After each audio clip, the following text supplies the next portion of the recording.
جی السلام علیکم ورحمۃ اللہ وبرکاتہ۔ الحمد للہ رب العالمین والصلاة والسلام علی رسولہ محمد وعلی آلہ واصحابہ اجمعین، اما بعد فاعوذ باللہ من الشیطان الرجیم، بسم اللہ الرحمن الرحیم۔ الطلاق مرتان فامساک بمعروف او تسریح بإحسان ولا يحل لكم أن تأخذوا مما آتيتموهن شيئا إلا أن يخافا ألا يقيما حدود الله فإن خفتم ألا يقيما حدود الله فلا جناح عليهما فيما افتدت به تلك حدود الله فلا تعتدوها ومن يتعد حدود الله فأولئك هم الظالمون۔ آج انشاءاللہ ہمارا سبق یا درس آیت نمبر 229 سے شروع ہو رہا ہے۔ یہ سورہ بقرہ کی آیت ہے۔ اس آیت سے پہلے ہم نے طلاق کے ذرا اتنے مسئلے پڑھے تھے کہ اگر ایک حاملہ عورت ہو جس کو طلاق دی گئی ہو تو اس کی عدت وضع حمل ہے، یعنی جو ہی اس کا حمل ہو جائے گا، یعنی حمل گر جائے گا، مراد یہ کہ بچہ عورت پیدا کر دے گی تو اس کی عدت ختم ہو گئی۔ تو یہ عدت 9 ماہ کی بھی ہو سکتی ہے، اور یہ عدت خاوند کی وفات کے بعد 1 دن کی بھی ہو سکتی ہے، یعنی خاوند کی وفات ہوئی، 1 دن کے بعد بچہ جنم دیا تو بس عورت کی عدت پوری ہو گئی۔ پھر ایک اور مسئلہ یہ بھی پڑا تھا کہ اگر ایسی عورت کو طلاق دی جائے جس کے ساتھ نکاح تو ہوا مگر خلوت نہیں ہوئی، جو صحیح خلوت ہوتی ہے وہ نہیں ہوئی، تو اس پر کوئی عدت نہیں ہے۔ پھر یہ ہے کہ لونڈیوں کے بارے میں بھی ہم نے یہ پڑھا کہ لونڈیوں کی عدت 2 حیض ہیں۔ یہ صحابہ کرام کا قول ہے، اور صحابہ کرام آیات یہ جو گزری ہیں ان کے کانٹیکسٹ میں یہ فرماتے ہیں کہ مذکور جو عورت آزاد ہے اس کی عدت تو اللہ تعالیٰ نے بتا دی، مگر جو لونڈی ہے اگر اس کو کوئی طلاق دے دیتا ہے تو پھر اس کی عدت 2 حیض ہے۔ تو یہ مسائل کوئی ایسے نہیں ہے کہ جس میں کوئی اختلاف ہو، یہ بالکل واضح سے ہیں۔ آج کا جو مسئلہ ہے وہ یہ ہے کہ الطلاق مرتان، طلاق 2 بار ہے۔ مرتن ایک مرتبہ کوئی کام کیا ہو تو اس کو کہتے ہیں مرتن، ایک بار جو کام کیا ہوا ہو اس کو کہتے ہیں مرتن، ایک بات جو کہی ہو اس کو کہتے ہیں مرتن۔ یعنی بندہ یہ کہتا ہے میں نے یہ کہہ دیا ہے تو وہ ایک بار کہہ دیتا ہے۔ تو یہ ایک بار کہنے میں اگر وہ مبالغہ بھی کر دے اور یوں کہے میں نے 100 بار تمہیں کہا ہے، 10 دفعہ تمہیں کہا ہے، تو سننے والا اس جملے کا مطلب یہی سمجھتا ہے کہ اس پہ تاکید کی ہے، مگر 100 بار نہیں کہا ہوتا، 10 بار نہیں کہا ہوتا۔ وہ پہلی بار جو بات کہی تھی اس کو ذرا زور دے کے کہی، لیکن دوسرے نے اس کو کوئی اہمیت نہ دی، پھر کچھ دن بعد اس کو دوبارہ وہی بات ذرا غصے سے کہنا پڑی، تو اس موقع پر وہ یہ کہتا ہے 100 بار میں نے تمہیں کہا۔ تو اس کو مزید سمجھنا ہو تو یوں بھی سمجھ لیجئے، ہمیں پیارے نبی صلی اللہ علیہ وسلم نے یہ فرمایا ہے کہ فرض نماز کے بعد جو شخص 33 مرتبہ سبحان اللہ، الحمدللہ، اللہ اکبر پڑھے گا اور آخر میں لا الہ الا اللہ وحدہ لا شریک لہ واشہد ان محمدا عبدہ ورسولہ پڑھے گا، یعنی یہ 100 بار کی تسبیح ہے، تو اس کا یہ ثواب ہے۔ اب 33 بار پڑھنے کا کیا مطلب ہے؟ کیا میں یوں کہوں کہ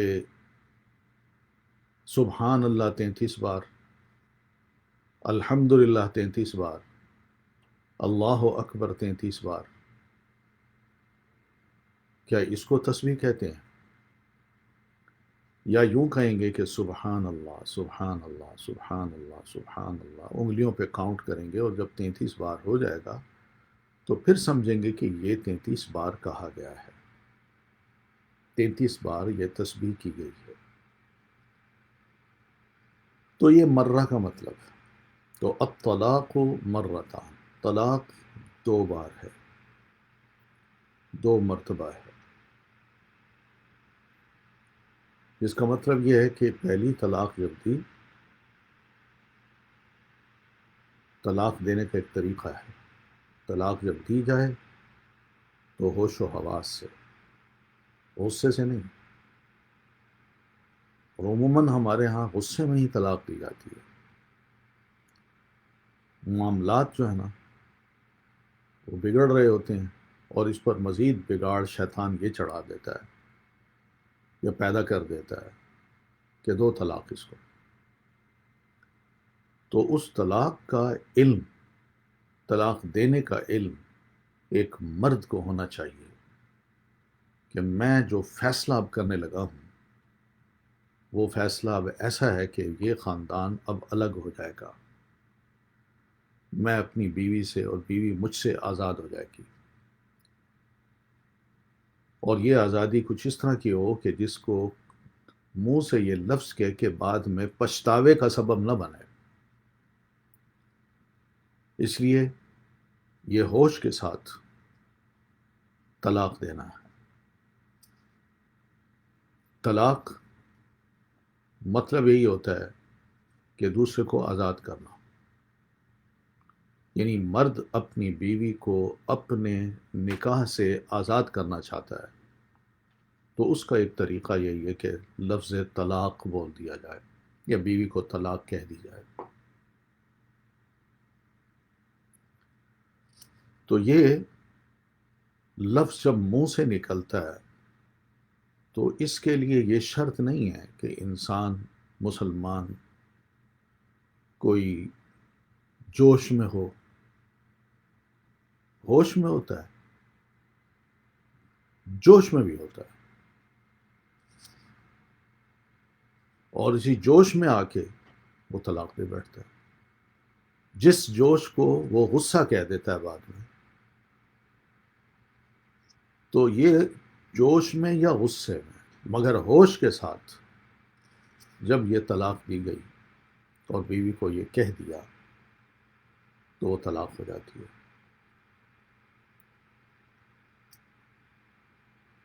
آج کل ہمارے ہاں ریکارڈنگ بھی ہوتی ہے، ٹیلی فون پہ لکھ بھی دیا جاتا ہے، چاہے وہ خط لکھا گیا ہو وکیل کی طرف سے، عدالت کی طرف سے، یا انسان خود اپنے فون سے، سیل فون سے یہ لکھ دے اپنی بیوی کو، میسج کر دے کہ میں تمہیں طلاق دیتا ہوں، چاہے اس نے بولا نہ ہو، یہ لکھا ہوا بھی طلاق شمار ہوتا ہے۔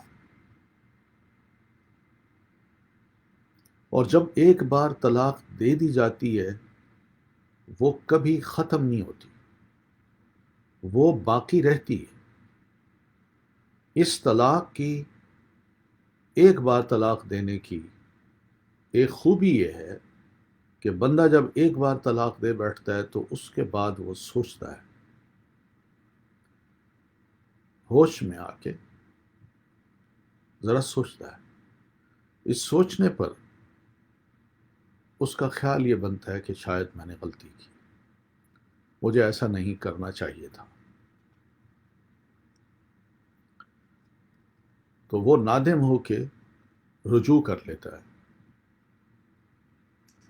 اپنی بیوی سے رجوع کر لیتا ہے، اور یہ بات اگر بیوی کے ذریعے اڑ گئی، والدین کو پتہ چل گئی، یا لڑکی کے بیوی کے بہن بھائیوں کو علم میں آ گئی،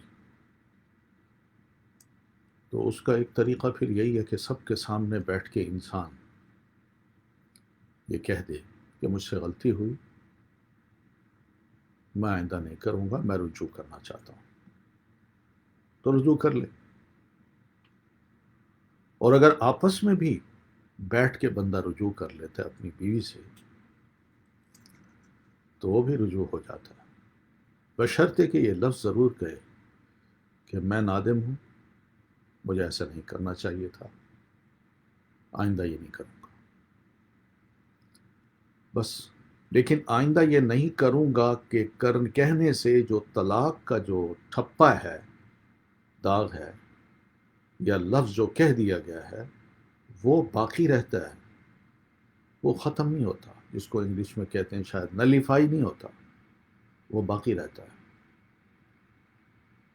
وہ اب زندگی میں دونوں میاں بیوی چاہے رجوع کر لیں اور آپس میں رہیں، وہ زندگی میں ایک جو بار کہہ دیا گیا نا تمہیں طلاق میں دیتا ہوں، تو وہ رجوع کرنے کے بعد بھی وہ طلاق ایک شامل ہو جاتی ہے زندگی میں، کہ اب اس کے بعد 2 طلاقوں کے چانسز ہیں مزید، پہلے 3 کے تھے، اب باقی 2 رہ گئے۔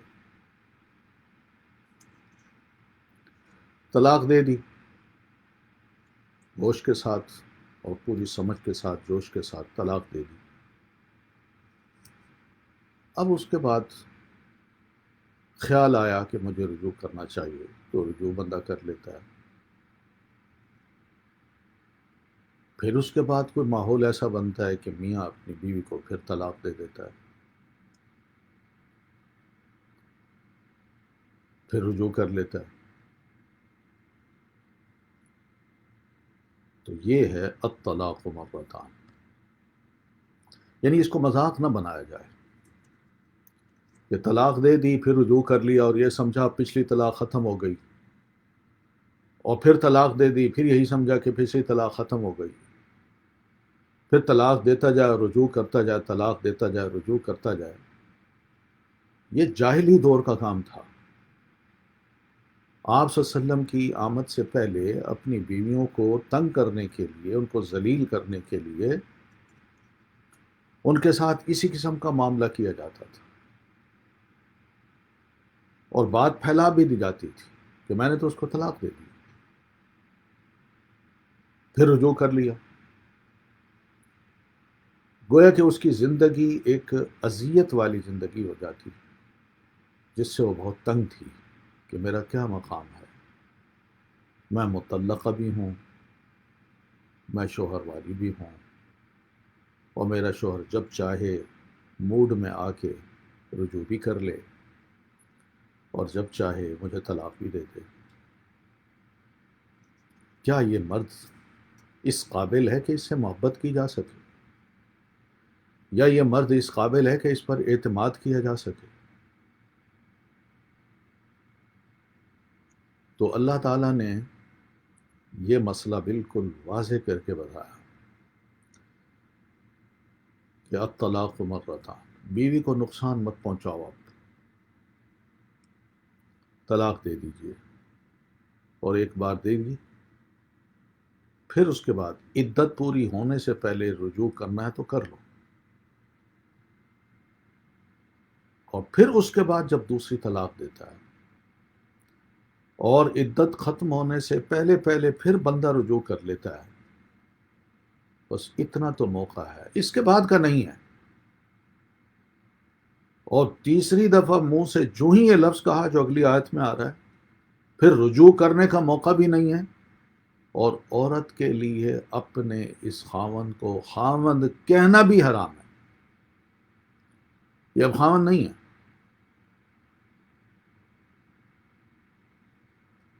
تو بہرحال جاہلی دور میں ہی ہوتا تھا، ایک طلاق دی، پھر عدت ختم ہونے کے قریب پھر واپس کر لیا، رجوع کر لیا، پھر طلاق دی، پھر رجوع کر لیا، پھر طلاق دی، پھر رجوع کر لیا، تو یہ عورت کے ساتھ مذاق ہے، اس کی زندگی جہنم بنا دی جاتی ہے، اس کو نقصان پہنچایا جاتا ہے، اور عورت جانتی ہے کہ مجھے کس کس تکلیف سے گزرنا پڑ رہا ہے، یا اس کا رب جانتا ہے۔ تو اللہ تعالیٰ نے یہی فرمایا الطلاق مرتان، یعنی وہ طلاق جس میں خاوند کو رجوع کا حق حاصل ہے، وہ مرتان، وہ صرف 2 مرتبہ ہے بس۔ یعنی اگر خاوند اپنی بیوی کو نقصان پہنچانے کا کوئی بھی ارادہ نہیں کرتا تو اس مدت کے دوران میں طلاق دینے کے فیصلے سے وہ رجوع کر سکتا ہے، یا زیادہ سے زیادہ 1 مرتبہ اور پھر طلاق دے دے بس، اور فارغ کر دے۔ پر رجوع کا حق 2 طلاقوں میں رہتا ہے، اس سے زیادہ مرتبہ طلاق دینے کا کوئی حق نہ مرد کو حاصل ہے، اور نہ ہی اس کے کہنے سے طلاق ہو جاتی ہے۔ جب وہ تیسری مرتبہ بس منہ سے یہ کہہ دیتا ہے طلاق، بس معاملہ ختم، رشتہ ختم، ایک دوسرے کے ساتھ رہنا حرام، اور کوئی بھی یہ نہ کہے کہ یہ میری بیوی ہے، یا بیوی یہ کہ یہ میرا خاوند ہے۔ اور اگر خدا نخواستہ اس کے بعد اگر بدستور رشتہ رکھا جاتا ہے،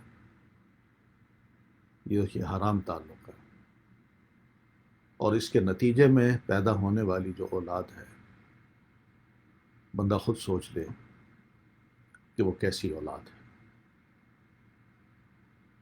بندہ اپنے آپ کو کتنی تسلی دے دے، بیوی اپنے آپ کو کتنی ہی تسلی دے دے، مگر اللہ تعالیٰ کو کیا یہ دونوں اپنی اس حرکت سے تسلی دلا سکتے ہیں؟ اس کا تو فیصلہ یہی ہے کہ بس کہ تیسری طلاق دی، اب رجوع کا حق نہیں ہے، اب اگر کوئی آپس میں تعلق رکھا تو یہ حرام فعل ہوگا، حلال نہیں ہوگا۔ تو اس لیے فرمایا الطلاق مرتان، طلاق 2 مرتبہ ہے، یعنی رجوع کا حق میاں کو 2 مرتبہ کا ہے۔ تو اس رجوع میں یا تو یوں کرے فَإِمْسَاكُمْ بِمَعْرُوف، 2 طلاقیں دے دیں، تو اب فَإِمْسَاكُمْ بِمَعْرُوف، ان دونوں طلاقوں کے درمیان بھی بیوی کو روک لینا ہے بڑے معروف طریقے سے، اس کے ساتھ اچھا رہن سہن رکھنا ہے، اس کو عزت دینی ہے، اور اس کو اچھے سلوک کے ساتھ اپنے ہاں آباد کرنا ہے۔ او یا اگر یہ معاملہ نہیں ہو پا رہا، تو بندہ یہ سمجھتا ہے کہ نہیں، تو تسریح بِإِحْسَان، چھوڑ دینا ہے بھلائی کے ساتھ، یعنی آدمی اپنی بیوی کو تیسری طلاق دے کے بھلائی کے ساتھ بڑے اچھے طریقے سے عزت کے ساتھ چھوڑ دے۔ یہ ایک طریقہ ہے جو کہ دین نے بڑا آسان بنایا ہے، مگر ہمیں کہ رشتوں کو ہم توڑتے بھی ہیں، اور رشتوں کو توڑ کے نہ صرف یہ کہ الگ بیٹھتے ہیں، بلکہ اس رشتے کو ذلیل و خوار بھی کرتے ہیں۔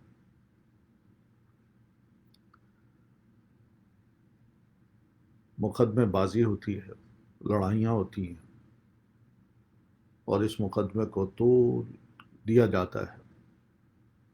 مرد تو شادی کر لیتا ہے، مگر عورت اپنے خاوند سے رہا نہیں ہو پاتی، شرم تو ہو جاتی ہے، اس لیے کہ جب تیسری طلاق دی تو بس شریعت یہ کہتی ہے کہ بس ٹھیک ہے، عورت آزاد ہے، مگر قانون ایسے ہیں کہ ان مسائل کو دور طویل بنایا جاتا ہے، کھینچا جاتا ہے، اور یہ خیال نہیں کیا جاتا کہ ایک عورت وہ بھی ایک انسان ہے، اس کو بھی پروٹیکشن کی ضرورت ہے، تو اس کو جلد از جلد اس میاں سے، سابقہ شوہر سے رہائی دلا کے آزاد کر دیا جائے تاکہ یہ نکاح کر سکے کہیں۔ تو تصریح بے احسان کہ چھوڑ دینا ہے بھلائی کے ساتھ۔ شریف آدمی کا کام یہی ہے، ایک خاندانی آدمی ہو، شریف ہو، وہ ہمیشہ یہی سوچتا ہے۔ وہ ٹھیک ہے، وہ سمجھتا ہے کہ میرا گزارا نہیں ہوا، لیکن اس کا یہ مطلب نہیں کہ میں کسی کی زندگی کو برباد کر دوں۔ وہ خاموشی کے ساتھ خدا حافظ کہہ دیتا ہے۔ پھر فرمایا ولا یحل لکم، اور نہیں ہے جائز تمہارے لیے، ان تأخذوا مما آتیتموہن شیئا، کہ تم لے لو مما، اس سے جو آتیتموہن، جو دیا تھا تم نے ان کو، شیئا، کچھ بھی۔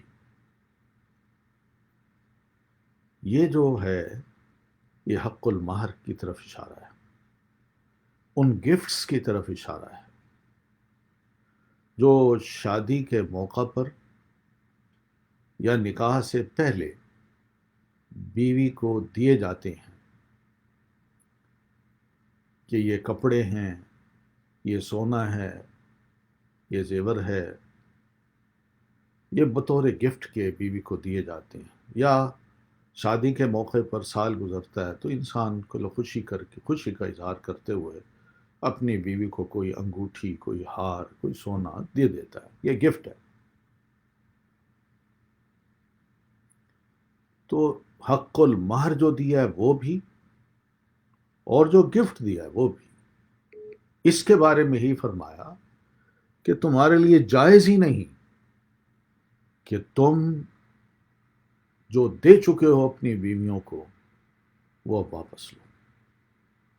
یعنی تعلقات خراب ہو رہے ہیں اور میاں بیوی کو طلاق دینا چاہتا ہے، طلاق دے بھی دی ہے، تو اس کا یہ مطلب نہیں کہ اس کے مال پہ قابض ہو جائے، اس سے سب کچھ لے لے، نہیں۔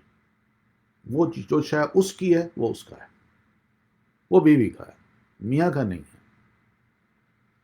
یہ تو پیارے نبی صلی اللہ علیہ وسلم کا فرمان بندے کو یاد رکھنا چاہیے کہ العائد فی ہبتہ کالقلب، کالقلب یقیء ثم یعود الی قیئہ، کہ جو اپنے تحفے کو دے کے واپس لیتا ہے وہ تو نعوذ باللہ اس کتے کی مانند ہے جو قے کرتا ہے اور قے کرنے کے بعد اسی قے کی طرف لوٹ کے واپس آتا ہے اور اس کو چاٹتا ہے۔ یہ پیارے نبی علیہ السلام کا فرمان ہے۔ مثال دیکھی آپ نے، کتنی مثال دی ہے جس کو بری مثال کہا جا سکتا ہے بندے کے حق میں۔ تو بیوی کو کچھ بھی دے رکھا ہو، حق المہر یا گفٹ، اور طلاق دے دی ہے، تو اب اس کے بعد میاں کے لیے جائز نہیں ہے کہ وہ اپنی بیوی سے یہ سب کچھ لے لے، نہ، اس کی اجازت نہیں ہے۔ سیدھے سادے مسئلے ہیں بھائی، کیوں نہ لے؟ وہ سوچ لے کہ جس عورت کو بیاہ کے وہ اپنے ہاں لایا تھا وہ اپنا سب کچھ چھوڑ کے میاں کے گھر آ گئی تھی، اس کے ماں باپ اپنے فرض کو ادا کر کے سرخرو ہو چکے تھے، انہوں نے اس موقع پر جو دعائیں اور بلائیں دے کے اپنی بچی کو رخصت کیا تھا، یہی سوچ کے کیا تھا کہ بچی اس گھر میں جا کے آباد ہوگی اور وہاں اپنے میاں کے ساتھ اچھی زندگی گزار لے گی۔ اور جس لڑکے نے جا کے ان سے رشتہ مانگا، انہوں نے ہاں کر دی، تو وہ اس بنیاد پہ ہاں کی تھی کہ اب یہ اس کا خاوند ذمہ داری لے رہا ہے کہ میں اس کے نان و نفقے کا ذمہ دار ہوں، میں اس کو عزت دینے کا ذمہ دار ہوں۔ یہ چیز اگر ختم کرنی ہے تو مرد تو کما لیتا ہے، مگر عورت جو ایک گھر ہستی تھی، گھر کو وہ آباد کرنے والی تھی، وہ گھر میں ہی رہنا چاہتی تھی، اللہ نے اس کو اگر بچے دیے ہیں تو ان بچوں کی تربیت کرنا چاہتی تھی، میاں کو بڑے اچھے طریقے سے صبح کھلا پلا کے اچھی مسکراہٹوں سے اس کو رخصت کرتی، اور شام کو میاں تھکا ہوا آئے تو اس کو ویلکم کہتی۔ تو اب طلاق دینے کے بعد وہ کہاں جائے؟ اس کا تو کچھ نہیں ہے، ضروری ہے کہ وہ ماں باپ کے پاس جائے؟ ماں باپ تو بوڑھے ہو جاتے ہیں، ان کے اوپر تو اور بھی بہت کچھ ذمہ داریاں ہوتی ہیں۔ ایک جوان مرد نے جب اپنی بیوی کو طلاق دے دی تو سوچئے اس عورت کا مستقبل کیا ہے؟ آج کل کے حالات میں اگر دیکھیں تو پتہ تو یہی چلتا ہے۔ جناب یہی وجہ ہے ہماری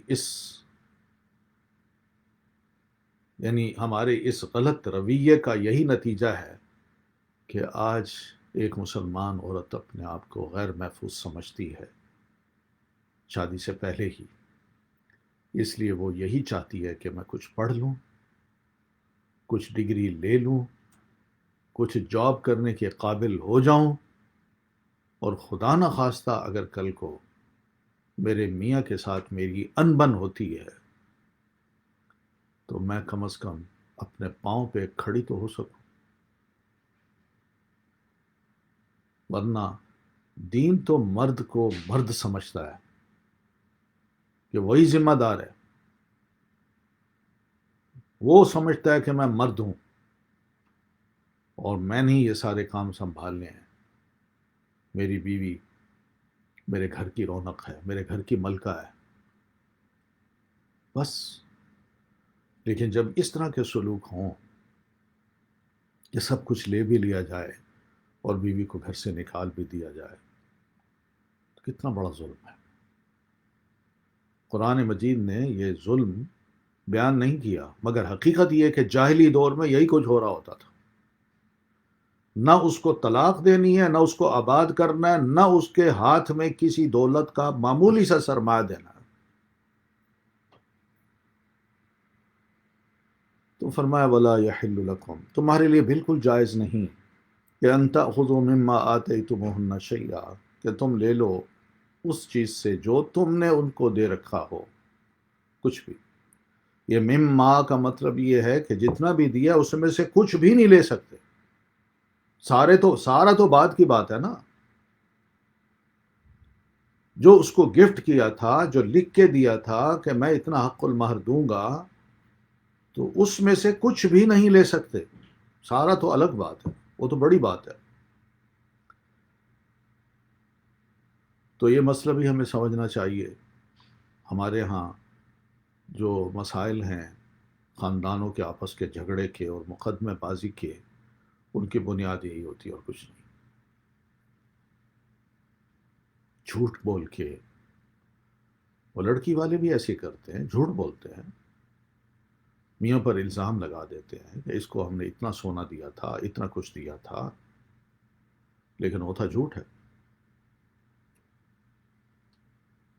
تو ایک شریف آدمی ان تمام چیزوں سے بچنے کے لیے معاملے کو کسی نہ کسی طرح چاہتا ہے ختم ہو جائے، یہ بات آگے نہ بڑھے۔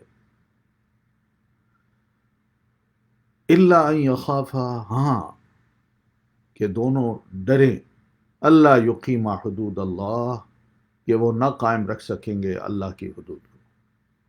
اللہ تعالیٰ نے جو مسئلہ بتایا ہے یہ ایک اس کے اندر ہی رہنا ہے۔ اگر میاں بیوی میں سے کسی کو یہ اس بات کا ڈر ہو کہ جھگڑا بڑھ رہا ہے اور جو اللہ تعالیٰ نے احکام دیے ہیں ان پر عمل کرنا بھی شاید مشکل ہو جائے، اور اس بات کا ڈر ہو، ان کو خوف ہو، اندیشہ ہو، تو پھر کیا کر سکتے ہو کہ مرد کو عورت ذرا کھلا دل کرے، دے دے اس مرد کو جو اپنی مردانگی پر بڑا ناز کرتا تھا، لیکن آج اس کی مردانگی ختم ہو چکی ہے، وہ پیسوں کا بندہ بن گیا ہے،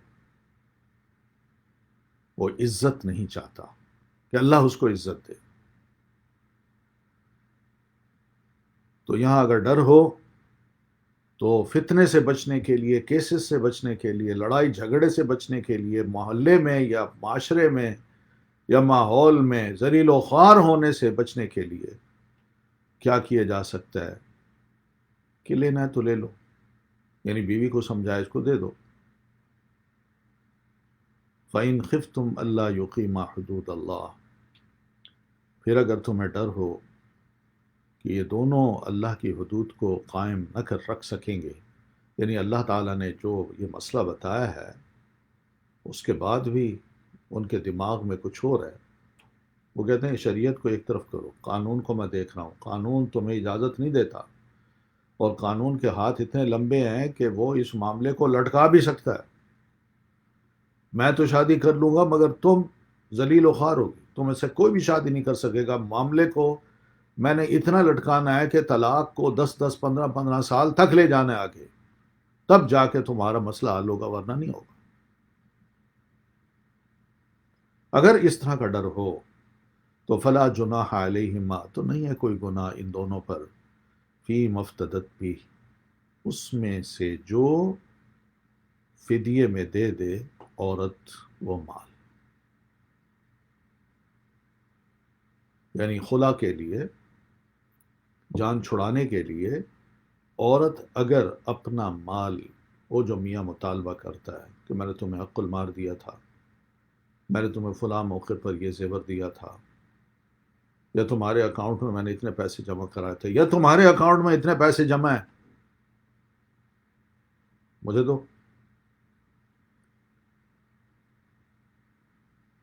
تو بیوی اپنی جان چھڑانے کے لیے اگر اس مال میں سے یا ان گفٹس میں سے کچھ بکچھ دینا چاہتی ہے تو وہ دے کے جان چھڑائے، تاکہ عورت آزاد ہو جائے، عورت کے ساتھ کسی قسم کی زیادتی نہ ہو۔ تو یہ دیکھیے، مرد کے جوش، اس کے ہوش کو اللہ تبارک و تعالیٰ نے ایک طرف رکھ کے عورت کو سمجھایا ہے، کیونکہ عورت کا دل نرم ہوتا ہے، وہ نہیں چاہتی کہ میں معاشرے میں ایسی عورت کہلاؤں جو یعنی قانون کی طرف چلی گئی، جو وقتی قانون ہے، کورٹس میں چلی گئی، اور وہاں جا کے میاں کے خلاف یا کچھ بھی ہو، وہ ایسی ایسی باتیں مجھے کرنا پڑیں کہ جس سے شرمندگی بھی ہو، اور جو عدالت کچھ سوال ایسے کرے جس میں انسان کو حیا آئے وہ سوالوں کا جواب دیتے ہوئے، تو عورت اس معاملے میں اپنے آپ کو ذرا تھوڑا سا قابو کرتی ہے، اور یہی سمجھتی ہے کہ بہتر یہ ہے کہ اپنے پیٹ پہ جو کپڑا پڑا ہوا ہے وہ پڑا ہی رہے، وہ زیادہ بہتر ہے، کسی کو بتانے کی کیا ضرورت، اس معاملے کو ختم کیجیے۔ مگر میاں کا مزاج اللہ جانتا ہے کہ وہ تو ایسا کرے گا۔ تو یہاں یہ تو فرما دیا فلا جناح علیہما، یہ جو میاں کا مطالبہ کرنا ہے وہ اللہ تعالیٰ کے اوپر والے حکم، بلا یحل لکم ان تأخذوا، یہ ہے اس کی خلاف ورزی۔ مگر بیوی معاملے کو سلجھانے کے لیے اگر آگے بڑھتی ہے اور کچھ نہ کچھ دے کے جان چھڑاتی ہے، تو اللہ فرماتے ہیں عورت پر کوئی گناہ نہیں، اور مرد بھی اگر اس طرح بضد ہے تو اس پر بھی کوئی گناہ نہیں، بشرطے کہ وہ شرافت سے اپنی بیوی کو چھوڑ دے، اس کے بارے میں پھر کوئی کمنٹس نہ دے۔ یہ لمٹس ہیں، مگر انسان سب کچھ لے بھی لے اور ذلیل بھی کرے تو یہ اس آیت پر عمل نہیں ہے۔ آپ صلی اللہ علیہ وسلم کے پاس بھی اسی قسم کے کیسز آتے تھے.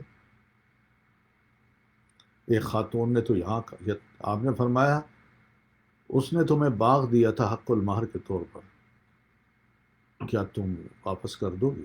انہوں نے کہا جی باغ بھی لے لے، کچھ اور بھی لینا ہے لے لیں، مجھے فارغ کر دیں. نبی علیہ السلام نے فرمایا ادھر آؤ، آدمی کو بلایا، اس فرمایا اپنا باغ لے لو اور اس عورت کو فارغ کر دو. بس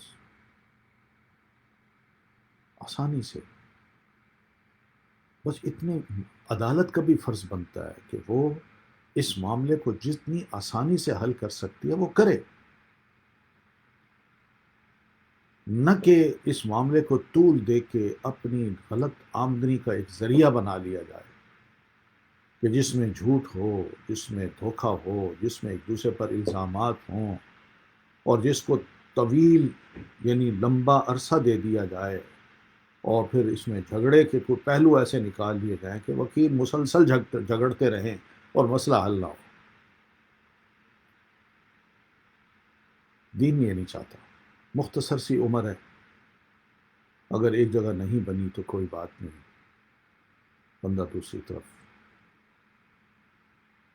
اپنے آپ کو ذہن لگائے، فارغ کرے یا فارغ ہو اور اپنی زندگی نئے سرے سے جاری شروع کرے. تو اس بارے میں فرمایا تلک حدود اللہ، یہ اللہ کی حدود ہے. باقی یہ کہا جا سکتا ہے کہ عورت کیوں دے، بھائی بات وہی ہے کہ مرد جو ہے نا اس کے مزاج کو آدمی سمجھے، عورت بھی سمجھے کہ میاں وہ اللہ کی یہ بنائی ہوئی حد ہے، اس پہ وہ قائم نہیں رہنا چاہتا. یا بعض اوقات بیوی جو ہے وہ بھی ان مسائل کو سمجھنے کے باوجود وہ کہتی ہے نہیں میں طاقتور ہوں، میں تمہیں ذلیل کروں گی. تو وہ بھی کیا کرتی ہے کہ میاں کے خلاف ہو جاتی ہے، اور معلوم نہیں کیا کچھ بازار میں، محلے میں، رشتہ داروں میں، اور حتیٰ کہ اس کے کولیگز ہیں ان میں یہ باتیں پھیلا دیتی کہ بڑا ظالم ہے، بہت ہی ظلم کرتا ہے، بڑی زیادتی کرتا ہے. تو بہرحال اس طرح کی جو ذلت ہے اس سے بچنے کے لیے اگر میاں بھی نرم ہو جاتا ہے، وہ کہتا ہے ٹھیک ہے کچھ نہ دو، جاؤ لے جاؤ سب کچھ. اور اگر عورت اس پر مزید زیادتی کرتی ہے تو پھر اللہ اس سے معاملہ کرے گا. پھر یہ حدود کے اندر قائم نہیں بنتا، کیونکہ یہاں بات کی ہے جو میں نے مسائل بتائے ہیں، احکام بتائے ہیں، انہی کی لمٹس میں اگر رہیں گے تو پھر تو اس معاملے کو سلجھا لیں، دونوں ایک دوسرے کو کچھ دے دلا کے فارغ ہو جائیں. اور اگر ان حدود کے اندر قائم نہیں رہتے تو پھر ظاہر ہے نتائج یہی نکلیں گے. ایک قائم رہتا ہے، رہنا چاہتا ہے، اور دوسرا نہیں، تب بھی برے نتائج نکلیں گے، تب بھی دونوں دو گناہ گار ہوگا وہی جو زیادتی کر رہا ہے، جو حدود کو پامال کر رہا ہے. تو اس لیے صرف اتنا کہا ہے کہ اسی لمٹ میں رہ کے، جو احکام ہیں ان کی لمٹ میں رہ کے ایک دوسرے کے ساتھ معاملے طے کر لیے جائیں تو ٹھیک ہے.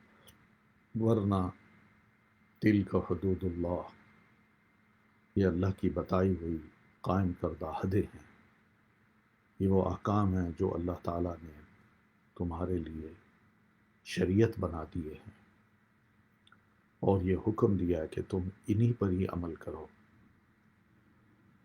یاد رکھو فلا تعتدوها، ان کے اندر ہی رہنا، ان کو مت کراس کرنا، ان احکام کو یا ان حدود کو پامال نہ کرنا، ان کی خلاف ورزی نہ کرنا.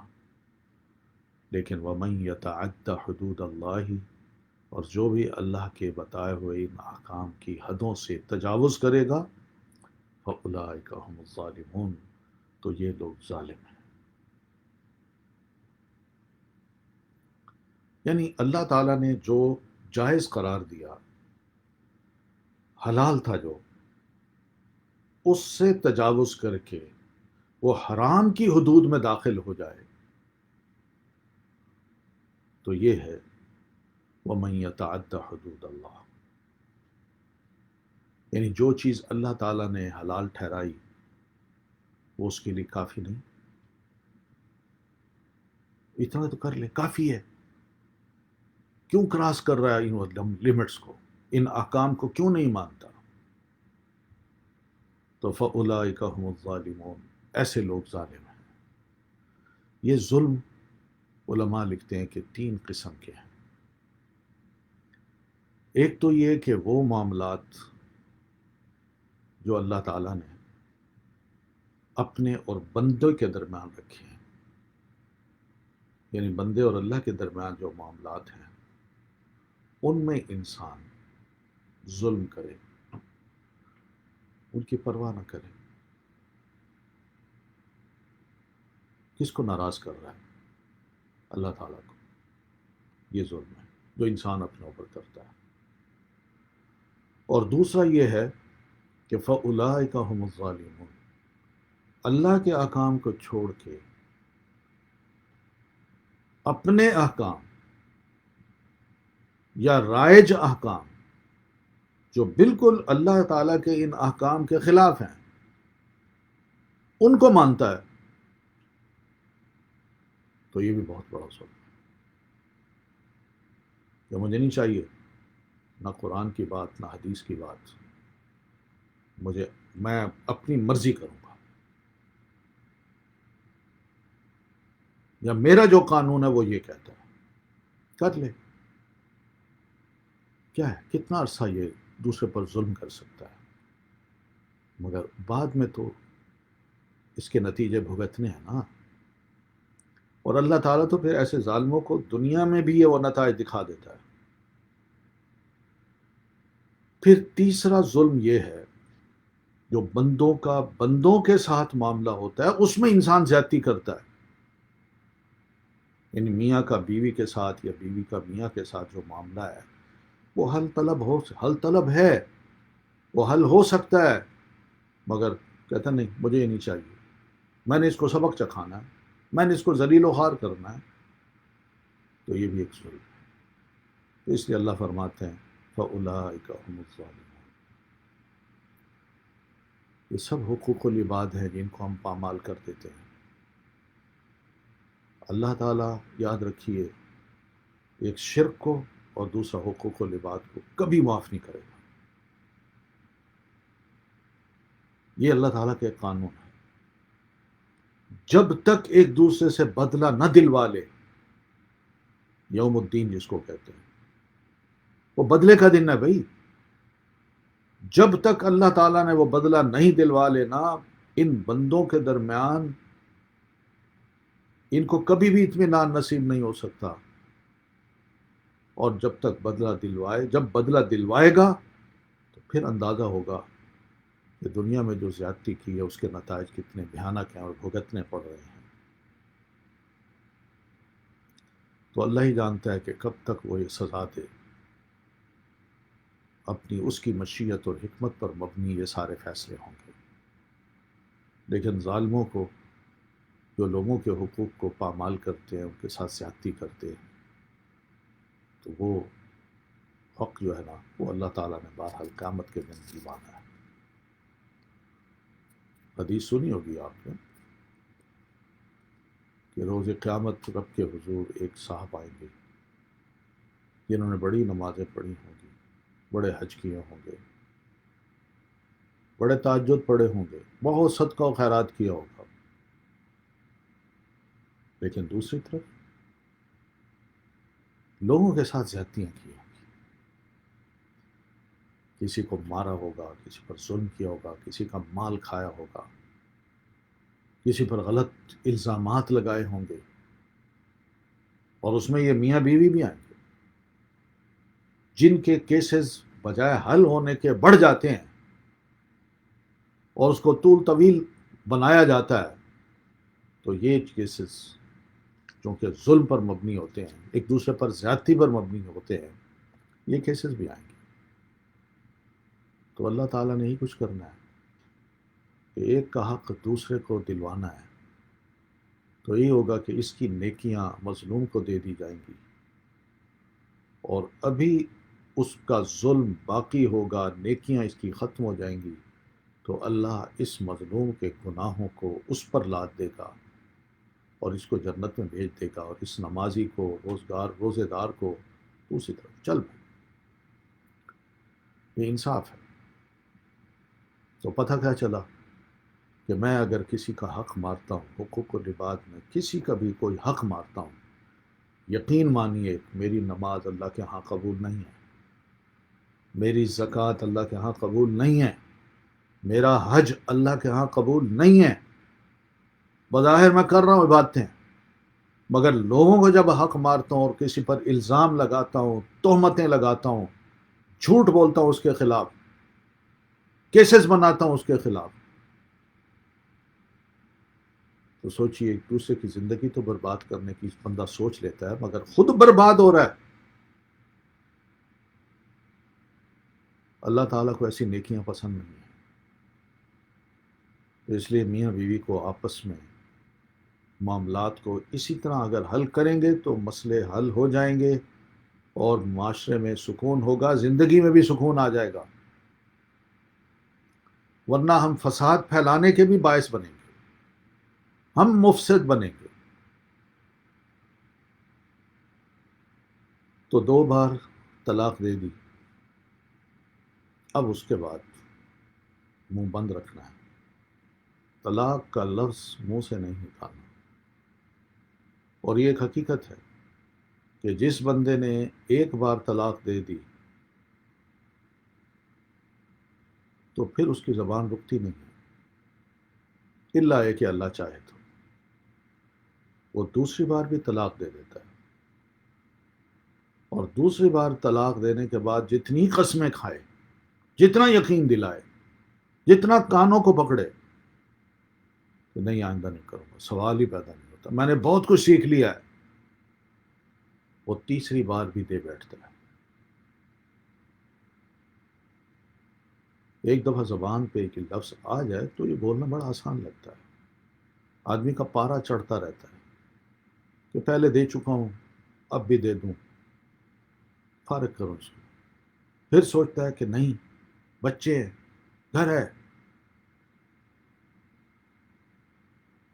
پھر رجوع کر لیتا ہے۔ لیکن جب تیسری دفعہ اس نے کہا تو اس کے بارے میں اللہ فرماتے ہیں اگلی آیت میں، فَإِن طَلَّقَهَا، پھر اگر وہ خاوند تیسری طلاق دے دے اس عورت کو، تو فَلَا تَحِلُّ لَهُ، تو نہیں ہے حلال یہ عورت، لہو اس خاوند کے لیے، من بعد، اس تیسری طلاق کے بعد وہ حرام ہوگی۔ جو یہ لفظ زبان پہ آیا، طلاق، تمہیں طلاق دے رہا ہوں، یا میں نے تمہیں طلاق دی، بس وہ بیوی حرام ہو گئی، وہ گھر اجڑ گیا، وہ گھر نہیں رہا۔ بیوی کے لیے اب جائز نہیں ہے کہ وہ اس گھر میں رہے، وہ اٹھائے اپنا سامان اور وہاں سے چلی جائے۔ اب ان کا آپس میں رہنا ایک گھر میں، ایک کمرے میں، ایک چھت تلے، یہ ناجائز ہوگا۔ تو یہ بات سمجھا دی، یہ حلال نہیں ہوتی، حتی تنکح زوجا غیرہ، یہ حلال کب ہوگی؟ جب تک کہ یہی عورت جس کو 3 طلاقیں دے دی ہیں وہ نکاح نہ کر لے کسی ایک ایسے خاوند سے جو پہلے کے علاوہ ہو، یعنی جس نے 3 طلاقیں دی ہیں اس کا کوئی غیر ہو۔ بس یہاں جو مسئلہ سمجھنا وہ یہی ہے کہ 3 طلاقیں ہو گئیں، اب یہ عورت فارغ ہو گئی، وہ اپنے گھر آئے اور جہاں بھی رہے اپنی عدت پوری کرے، اور اس کے بعد اس کے کوئی رشتے آتے ہیں تو یہ رشتے کس لیے ہوں؟ کس لیے ہوں؟ نکاح کے لیے۔ اور نکاح کا کیا مطلب ہوتا ہے؟ نکاح کا مطلب یہی ہوتا ہے کہ شادی کر رہا ہوں، مذاق نہیں ہے، یہ عارضی اور وقتی شادی نہیں ہے، یہ شادی اس نیت سے کی جا رہی ہے کہ اپنے گھر کو آباد کرنا ہے۔ یہ شادی خدا نخواستہ اس نیت سے بھی نہیں کی جا رہی کہ میں نے اس سے شادی کر کے اس کو اسی دن یا دوسرے دن طلاق دے دینی ہے تاکہ یہ اپنی پہلے خاوند کے لیے حلال ہو۔ یہ مقصد نہیں ہوتا بھائی نکاح کا۔ نکاح کس کو کہتے ہیں؟ پہلی شادی جب کی تھی تو کس نیت سے کی تھی؟ طلاق دینے کی نیت سے۔ اگر یہ نیت تھی تو یہ تو شادی نہیں ہوتی۔ نبی صلی اللہ علیہ وسلم کا اس کے بارے میں بڑا سخت فرمان ہے کہ جو شخص اس نیت سے طلاق کی شادی کرتا ہے، نکاح کرتا ہے کہ میں نے اس کو طلاق دے دینی ہے کچھ عرصہ کے بعد، تو یہ تو نکاح نہیں، یہ تو حرام کام کرے گا، یہ تو جائز ہی نہیں۔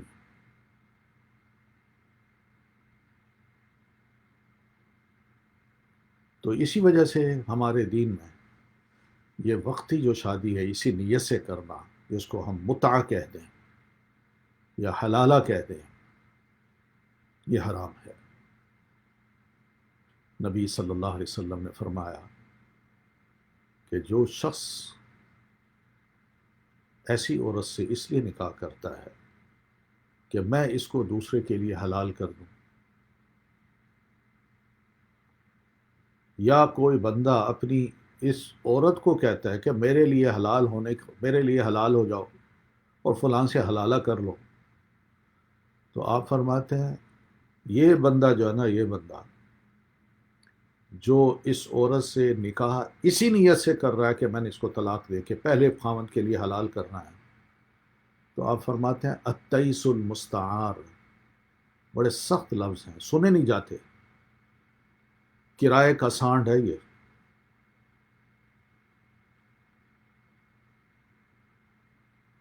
اتنا غلیظ لفظ ہے، کیا عورت اس لفظ کو برداشت کر سکتی ہے اپنے لیے؟ کیا عورت واقعی اس چیز کو پسند کرتی ہے، کر سکتی ہے کہ میں ایک دو راتوں کے لیے نکاح کر لوں کسی سے؟ اور نکاح کا مطلب یہی ہوتا ہے کہ نکاح ہوا، میاں بیوی کا جو آپس کا تعلق ہے وہ باقاعدہ قائم ہو، اور پھر اس کے بعد وہ یہ کہے جی میں تمہیں طلاق دیتا ہوں، عورت تو ٹوٹ جاتی ہے، اس کا تو عورت پن نہیں رہتا۔ کیا بن گئی؟ وہ کیا تھی، کس کی بیوی تھی، اور کس کے لیے وہ اپنے آپ کو سب کچھ دے بیٹھی، اور پھر اس کے بعد اس سے فارغ ہو کے ادھر آ گئی؟ یہ کیا ہے؟ کوئی انسان ہے بھائی، کوئی جانور نہیں ہے کہ اللہ کے قانون کو ایک طرف رکھ کے ہم اس طرح عورت کے ساتھ سلوک کریں، یا کوئی مرد یہ سوچے کہ میں اپنی بیوی کو اس طرح اپنے لیے حلال کرنا چاہتا ہوں۔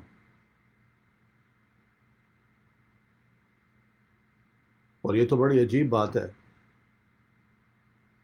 کہ جب ہم نے فتوے دیے کہ حلالہ جائز ہے، عورت حلالہ کروا لے، اور پھر حلالے کے لیے یہ بھی گائیڈ کرنا کہ فلاں سے حلالہ کر لے، اور پھر وہ حلالہ ہو تو وہ کہتا ہے کہ مجھے اتنا پیسہ بھی چاہیے، میں اتنے پیسے لوں گا، ایک بڑا احسان کر رہا ہوں میں تم پر، اور پھر اس کے لیے اس کے مطالبے عجیب و غریب ہوتے ہیں۔ وہ گھر نہیں لے جاتا کہ میں اس سے نکاح کر کے اس کو گھر لے جاؤں، یا جب میں نکاح کروں تو کم از کم کچھ لوگوں کو پتہ ہو کہ میں یہ شرعی نکاح کر رہا ہوں۔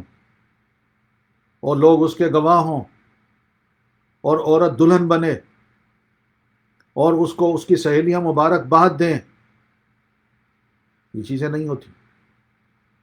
یہ سب مخفی طور پر کیا جاتا ہے، اور پھر اس کے بعد یہ مطالبہ بھی ہوتا ہے میں اس کو گھر نہیں لے جاؤں گا، میرے لیے کمرہ بک کراؤ ہوٹل میں. یہ سارا کام وہیں ہوگا، بار بار ہی ہوگا، کسی کے علم میں بھی یہ بات نہ آئے. کیا یہ حقیقت نہیں ہے کہ ہمارے ہاں ایسا ہو رہا ہے؟ یہ جو فتوے دیے جاتے ہیں کہ جناب تم حلالہ کراؤ تب اپنے پہلے خاوند کے لیے حلال ہوگی، تو یہ کیا سمجھایا جا رہا ہے؟ کس بات کی تبلیغ کی جا رہی ہے؟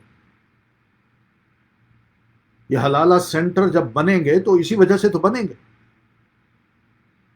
یہ فتوے نہ ہوتے تو کبھی بھی حلالہ سینٹر نہ بنتے، بدنامی نہ ہوتی،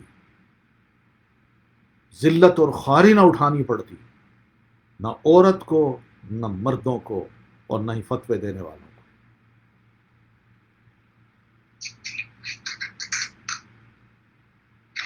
تو بہرحال یہ سب چیزیں عورت کے لیے بڑی تکلیف دہ ہیں اور مرد کے لیے بڑی تکلیف دہ ہیں. نکاح اس نیت سے ہوتا ہے کہ میں نے آباد کرنا ہے، آباد کیجیے. بھول جائے عورت، بھول جائے اپنے پچھلے خاوند کو، بس ختم. اور وہ بھی چھوڑ دے اس کو، مت سوچے کہ میں نے اسے رجوع کرنا ہے، اب نہیں ہو سکتی وہ گئی میرے ہاتھ سے، وہ اب کسی اور کی بیوی بن گئی. اور جب وہ بیوی بنتی ہے تو اسی نیت سے بنے کہ میں نے اس کے ساتھ اب رہنا ہے، ہمیشہ گھر کو آباد کرنا ہے. یہ نکاح مجھ سے کرے گا، مجھے اپنے گھر لے جائے گا، میں وہاں اس کے آباد ہوں گی، وہ ہمارا گھر ہوگا، اور ہم اس طرح آرام سے رہیں گے. یہ طریقہ ہے بھائی. لیکن دوسری شادی کے بعد بھی اگر اس عورت کی پہلے اس میاں سے، جو نیا میاں ہے، اس سے نہیں بنتی، یا نئے میاں کی اپنی بیوی سے نہیں بنتی، جیسے پہلی شادی میں نہیں بنی، تو یہاں بھی ایک اتفاق ہو گیا کہ نہیں بنی. لیکن اس میں کوئی بھی نیت یہ نہیں تھی کہ میں نے طلاق دینی ہے، یا میں اس سے اس لیے شادی کر رہا ہوں کہ اس کو میں نے پہلے کے لیے حلال کرنا ہے. بلکہ باقاعدہ ایک نکاح ہوا ہے، مسجد میں ہوا ہے یا ہوٹل میں ہوا ہے، کہیں بھی ہوا ہے، لوگوں کی موجودگی میں ہوا ہے، اور اس میں سب کچھ طے ہوا ہے، شرائط بھی لکھی گئی ہیں، اس میں حق المہر بھی دیا گیا ہے، اس میں عورت کو یعنی اس میں ولیمہ بھی ہوا ہے، سب کچھ ہوا ہے. تو اس کے بعد ان کی خدا نخواستہ آپس میں نہیں بنی، تو اس صورت میں اللہ فرماتا ہے فَإِن طَلَّقَهَا، تو یہ دوسرا مرد اب اس عورت کو جس سے اس نے نکاح کیا ہے اگر وہ طلاق دے دیتا ہے تو فَلَا جُنَاحَ عَلَيْهِمَا، تو اب نہیں ہے کوئی گناہ ان دونوں پر. کن دونوں پر؟ پہلے خاوند پر اور اس عورت پر جو اس کی پہلی بیوی تھی. تو ان دونوں پر کوئی گناہ نہیں کہ ان یتراجعا، کہ وہ ایک دوسرے سے رجوع کر لیں. رجوع کرنے کا مطلب یہ کہ ایک دوسرے سے دوبارہ نکاح کر لیں. یہ جو اللہ تعالیٰ نے درمیان میں بات کی ہے نا کہ تیسری طلاق کے بعد عورت حرام ہو گئی، یہ مرد کو بھی ذرا مزہ چکھایا کہ یہ رشتے بڑے نازک ہوتے ہیں، اس میں ایک دوسرے کا احترام بڑا ضروری ہے، اور زبان پہ کنٹرول بھی بڑا ضروری ہے. اور جو رشتہ مقدس بنایا ہے وہ صرف ہاں سے بنایا، قبل تو کہہ کے ہاں میں نے قبول کر لیا، ورنہ کیا چیز ہے ایسی کہ جس کے ذریعے بندہ بتایا کہ بھائی یہ حرام چیز قبل تو کہنے سے میرے لیے حلال ہو گئی، سوائے اس کے قبل تو میں نے قبول کیا. اور کیا اگر اس زبان سے یہ لفظ جملہ مختصر سا کہہ دیا جائے میں نے قبول کیا، ایک حرام چیز حلال ہو سکتی ہے، تو میں نے طلاق دی، تو بتائیے ایک حلال چیز حرام نہیں ہو سکتی؟ کیا بندہ اس وقت کہتا ہے جب قبل تو جی میں نے تو مذاق کیا تھا، میں نے تو ایسے ہی کہہ دیا تھا؟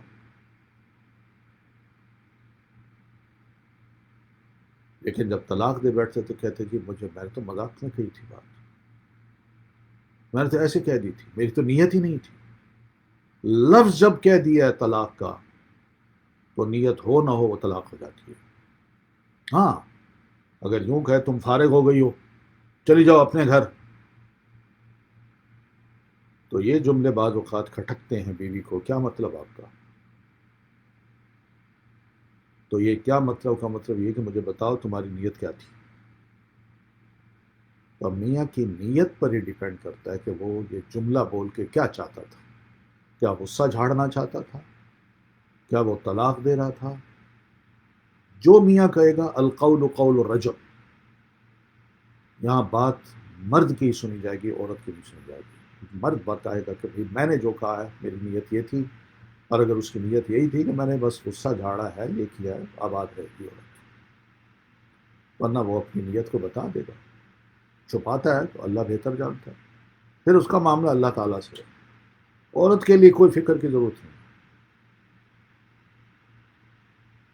تو فَإِن طَلَّقَهَا فَلَا جُنَاحَ عَلَيْهِمَا أَن يَتَرَاجَعَا، اگر وہ بیوی کو اس کو طلاق دے دیتا ہے دوسرا خاوند، تو اس کے بعد یہ عدت گزار کے بعد میں یہ پہلا خاوند اور یہ عورت دوبارہ ایک دوسرے سے شادی کرنا چاہیں تو کوئی گناہ نہیں، کر سکتے ہیں۔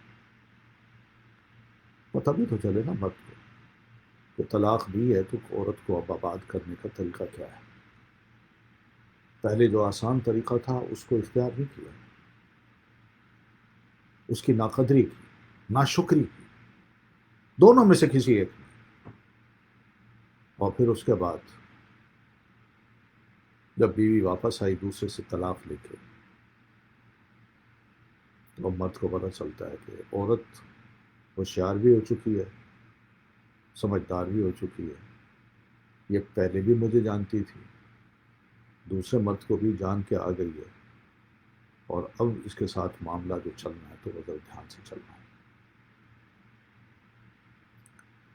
اور یہ رجوع آپس میں نکاح اس صورت میں کہ ان ظنّا، اگر وہ دونوں سمجھتے ہوں کہ ان یقیما حدود اللہ، کہ وہ اللہ کے بتائے ہوئے احکام کو قائم رکھ سکیں گے، انہی لمٹس میں رہ سکیں گے، دوبارہ لڑائی جھگڑا نہیں ہوگا، ایک دوسرے کو تانے نہیں دیے جائیں گے۔ اگر یہ خیال ہو، اگر ان ظنّا کا مطلب، ظنّا کا ایک مطلب یقین بھی ہے، اگر دونوں کو یہ یقین ہو کہ وہ اللہ کے بتائے ہوئے احکام حدود کو قائم رکھ سکیں گے، تو جو آپس میں وہ نکاح کرنا چاہتے ہیں تو کر لیں۔ وَتِلْكَ حدود اللہ، یہ اللہ کی قائم کردہ حدود ہیں، یبینھا، کھول کھول کے اللہ ان کو بیان کرتا ہے، لقوم یعلمون، ان لوگوں کے لیے جو علم رکھتے ہیں۔ جاہلوں کو تو مسائل کا پتہ نہیں ہوتا، وہ تو الٹی سیدھی باتیں کر کے نا معاملات کو خراب بھی کر چکے ہوتے ہیں اور غلط کام بھی کر رہے ہوتے ہیں، پھر بھی سمجھتے ہیں ہم صحیح ہیں، ان کو شریعت کی پرواہ نہیں ہوتی۔ یہ ان کے لیے نہیں ہے جن کو ان مسائل کا علم ہے۔ اللہ فرماتے ہیں میں ان کو یہ کھول کھول کے بتا رہا ہوں کہ وہ اس قسم کی غلطی نہ کریں، بلکہ اسی لمٹ کے اندر رہ کے اپنے آپ کو دوبارہ آباد کر لیں، ماضی بھول جائیں، اور نہ ہی ماضی کی باتیں ایک دوسرے کو سنائیں۔ اپنی زندگی کا اب سے آغاز کریں۔ تو یہ چند ایک مسئلے ہیں، اس کو اتنا بڑا بنا لیا ہے، عجیب و غریب قسم کے ہمارے حالات بنتے جا رہے ہیں، اور امت میں عورت جو ہے وہ بیچاری بڑی مظلوم بھی ہے، اور اگر طاقتور ہو تو مرد بھی بڑا مظلوم بن جاتا ہے۔ تو اس ظلم سے بچنے کے لیے مناسب طریقہ یہی ہے کہ انہی احکام پر عمل کیا جائے، تاکہ معاملات بڑے اچھے طریقے سے نپٹ جائیں، نمٹ لے انسان کو۔ اس میں نہ ذاتی غصے کی بات ہے، نہ ادھر ادھر کے قانون کو دیکھنے کی بات ہے۔ بندہ مسلمان ہے قرآن مجید کو مانتا ہے، اللہ کے رسول کو رسول مانتا ہے، اس شریعت کو تسلیم کرتا ہے، تو اللہ کا خوف دل میں رکھ کے ان مسائل پہ عمل کرے تو معاملات بڑے ہی آسانی سے طے ہو جاتے ہیں۔ وَإِذَا طَلَّقْتُمُ النِّسَاءَ، مردوں کو کہا کہ جب تم عورتوں کو طلاق دے چکو، یعنی جب تم اپنی بیویوں کو ایک طلاق رجی دو یا 2 طلاق دے دو، فَبَلَغْنَ أَجَلَهُنَّ، پھر وہ اپنی مدت تک پہنچ جائیں، یعنی ان کی عدت ختم ہونے کے قریب ہو یا عدت کو پہنچ جائیں، فَأَمْسِكُوهُنَّ بِمَعْرُوفٍ، تو ان کو روک لو بڑے معروف طریقے سے، اَوْ سَرِّحُوهُنَّ، یا ان کو چھوڑ دو، بمعروف، معروف طریقے سے، یعنی جو معروف طریقہ ہو سکتا ہے سوسائٹی میں، ایک دوسرے، ہر بندہ چاہتا ہے میرا احترام ہو، میری عزت ہو، میرے ساتھ ظلم نہ ہو، تو یہ وہ طریقہ ہے جو کہ استعمال اگر کیا جائے تو یہ معاملے، بس یہی ہے کہ آرام سے اس معاملے کو نمٹائیے، بڑے اچھے طریقے سے روک لیجئے، یا بڑے ہی اچھے طریقے سے تیسری طلاق دے کے بیوی کو رخصت کر دیجیے، اور اچھے طریقے سے مراد یہ کہ طلاق بھی دیجیے اور اس کا جو ساز و سامان ہے وہ بھی ساتھ دے دیجیے۔ وَلَا تُمْسِكُوهُنَّ، اور نہ تم روکے رکھو ان کو، ضِرَارًا، نقصان پہنچانے کے لیے، لِتَعْتَدُوا، تاکہ تم زیادتی کرو، اس مقصد کے لیے، زیادتی کرنے کے لیے، اس کو نقصان پہنچانے کے لیے ان کو مت روکو، یعنی تیسری طلاق نہ دو، اور نہ ہی ان کے ساتھ کوئی ایسا معاملہ کرو، نہ رجوع کرو، نہ طلاق دو، اور وہ بالکل ایسی ہو جیسے پنکھا لٹکا ہوا ہوتا ہے، یعنی عورت لٹک جائے، نہ وہ شوہر والی ہو نہ وہ بے شوہر، یہ کیا زندگی ہے؟ تو اس لیے یہ زیادتی ہوگی، اور زیادتی اس طرح بھی ہوگی کہ میں تمہیں تیسری طلاق نہیں دوں گا، رجوع نہیں کروں گا، اور تعلق بھی قائم نہیں رکھوں گا، بلکہ تمہیں ذلیل کروں گا، تمہیں نقصان پہنچاؤں گا، یا پھر یہی ہے کہ میری شرط ہے کہ جو کچھ میں نے تمہیں دیا وہ واپس کر دو، بلکہ اتنا کچھ مزید بھی دو۔ تو یہ ضرار ہے، یہ اعتداء ہے۔ وَمَن يَفْعَلْ ذَلِكَ، جو بھی اس طرح کی حرکت کرے گا، فقط ظلم نفسہ، تو یقیناً اس نے اس پر نہیں، عورت پر نہیں، اپنی ذات پر بڑا ظلم کیا ہے، کیونکہ کل کو بھگتے گا وہ، جو ابھی ہم نے پڑھا کہ یہ 3 قسمیں جو ظلم کی، وَلَا تَتَّخِذُوا آیَاتِ اللَّهِ هُزُوًا، اللہ کی ان احکامات کو مذاق کا نشانہ نہ بنانا، یا ان کو مذاق نہ سمجھنا کہ جی کوئی بات نہیں، اللہ معاف کرنے والا ہے، فی الحال مجھے ضرورت ہے، میں اس لیے کہہ رہا ہوں، میں اس کو سبق سکھانا چاہتا ہوں، اور بھئی اللہ نے جب کہہ دیا ہے تو اس کو مذاق تم سمجھ رہے ہو، تو اس لیے سمجھایا کہ عام طور پر ان معاملات کو مرد یہ سمجھتا ہے کہ کوئی مسئلہ نہیں، یا دونوں کے خاندان جو ہے نا وہ سمجھتا ہے کوئی مسئلہ نہیں، کیا ہے، سبق سکھانا چاہیے ایسے لوگوں کو، یہ پھر اللہ کی آیات اور اس کے احکام کو مذاق بنانا ہے، مذاق کا نشانہ بنانا ہے۔ وَاذْكُرُوا، اور یاد کرو، نعمت اللہ علیکم، اللہ کی نعمت کو جو تم پر اس نے کی ہے، وہ کیا نعمت ہے؟ اسلام، دین کی تعلیمات، یہ نعمت نہ ہو تو ہم کہاں کھڑے ہوں، ہم کہاں کیسی زندگی گزار رہے ہیں؟ اسلام کی نعمت نے ہمیں بتایا کہ نکاح کیا ہے اور زنا کیا ہے۔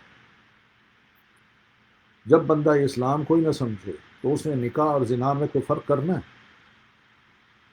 وہ تو یہ کہے گا جو نکاح میں ہوتا ہے وہ زنا میں ہوتا ہے، دونوں ایک ہی چیز ہے، تمہارا کیا ہے؟ مگر کیا زنا میں عزت ہے؟ زنا میں کیا عورت کی عزت ہے؟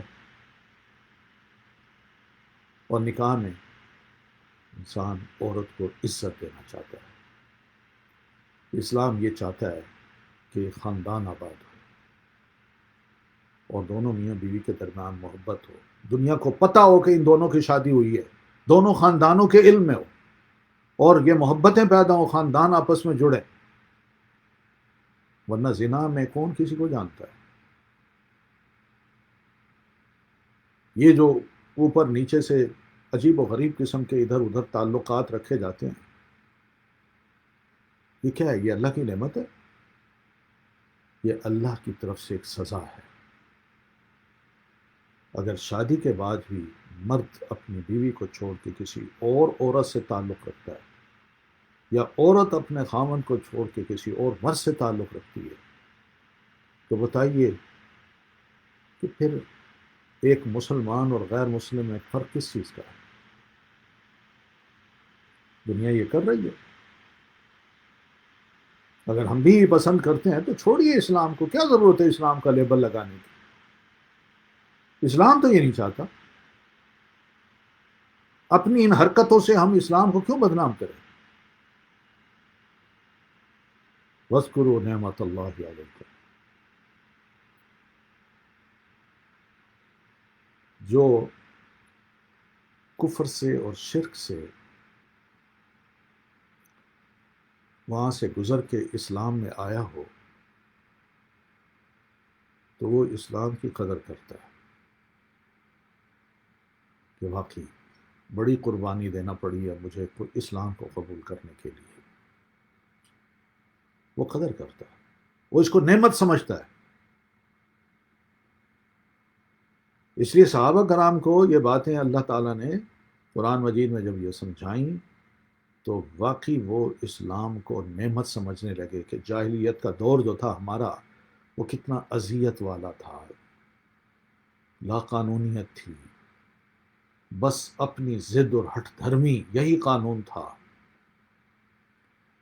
اپنی سرداری کو، اپنے فیصلوں کو حتمی بنانے کا بس ایک رویہ تھا، جو ہم کہہ دیا، جو ہم نے کہہ دیا بس کافی ہے،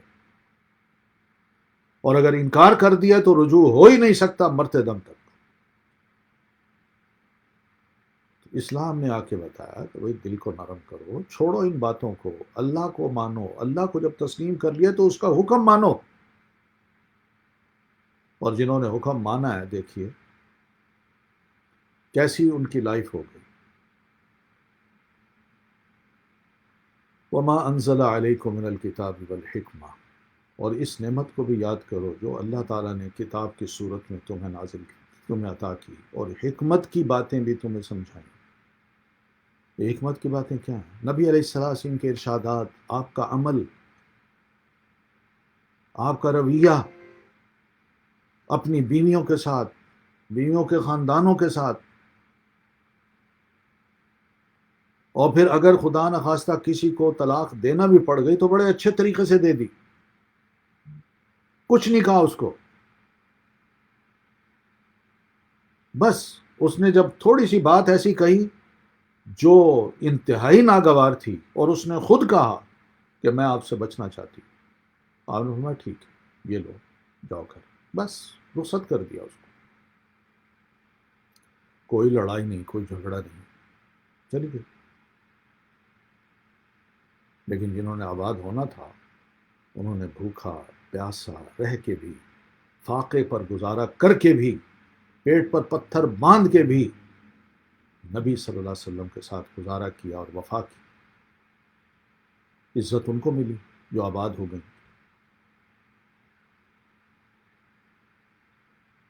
تو وما انزل علیکم من الکتاب والحکمہ،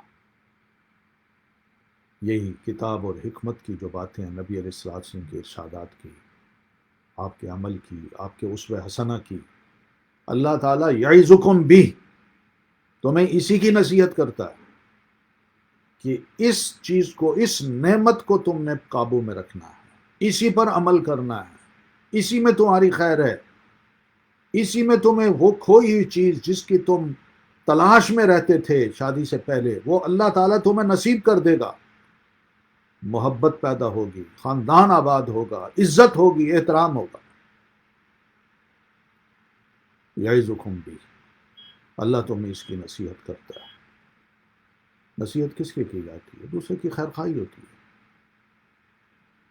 تاکہ وہ خدا نہ خواستہ کل کو اس کے برے نتائج نہ دیکھے، اس کو تکلیف نہ پہنچے۔ واتقوا اللہ، اور اللہ سے ڈرتے رہو، یعنی اس کی نافرمانی سے بچتے رہو، جو احکام دیے ہیں اس پر عمل کرنا، نافرمانی نہ کرنا۔ وَاعْلَمُوا، اچھی طرح جان لو، ان اللہ بکل شیء علیم، کہ اللہ ہر چیز کے بارے میں بخوبی علم رکھنے والا ہے۔ یعنی میاں بیوی کے درمیان بھی اگر کچھ ہوتا ہے، لوگ چھپاتے ہیں، میاں چھپا دیتا ہے، بیوی چھپاتی ہے، مگر اللہ کہتا ہے میں ہر شے کو اچھی طرح جانتا ہوں، مجھ سے کوئی شے چھپ نہیں سکتی۔ اس لیے جب میں سب جانتا ہوں تو میرے پاس جب آؤ گے تو کیا کر سکتے ہو، کیا کچھ چھپاؤ گے؟ میں نے تو بدلہ دینا ہے اور نافرمانی پہ سزا دینی۔ تو یہ بڑی اہم آیات ہیں، یہ خاندان کو سمجھایا اللہ تعالیٰ نے کہ آباد ہونا ہے تو کس طرح، اور اپنے آپ کو ایک دوسرے سے فارغ کرنا ہے تو کس طرح۔ یہ بڑے اچھے آداب ہیں، بڑے اچھے طریقے ہیں، اور یہ بیٹھ کے آرام سے فیصلے ہو سکتے ہیں۔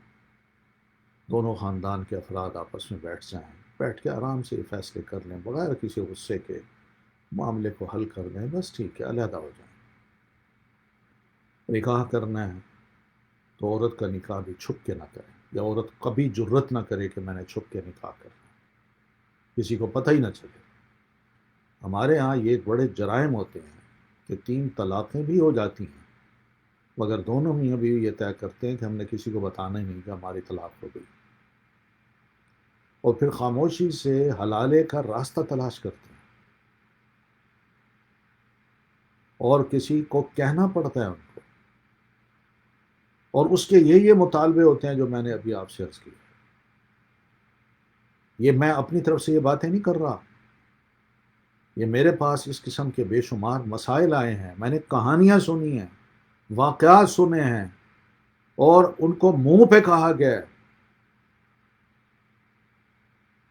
اور وہ شرم کے مارے اٹھ کے وہاں سے چلے گئے کہ کیا یہی دین ہے، کیا ان کو دیندار کہتے ہیں؟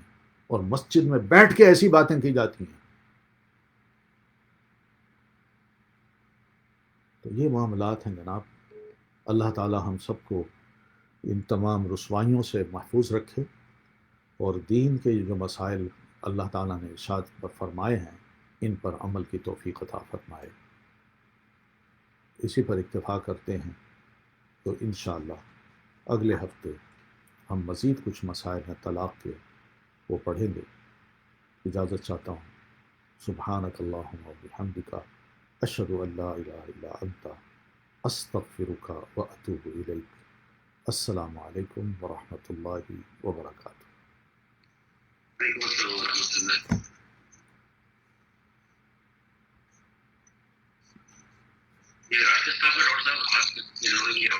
جی جی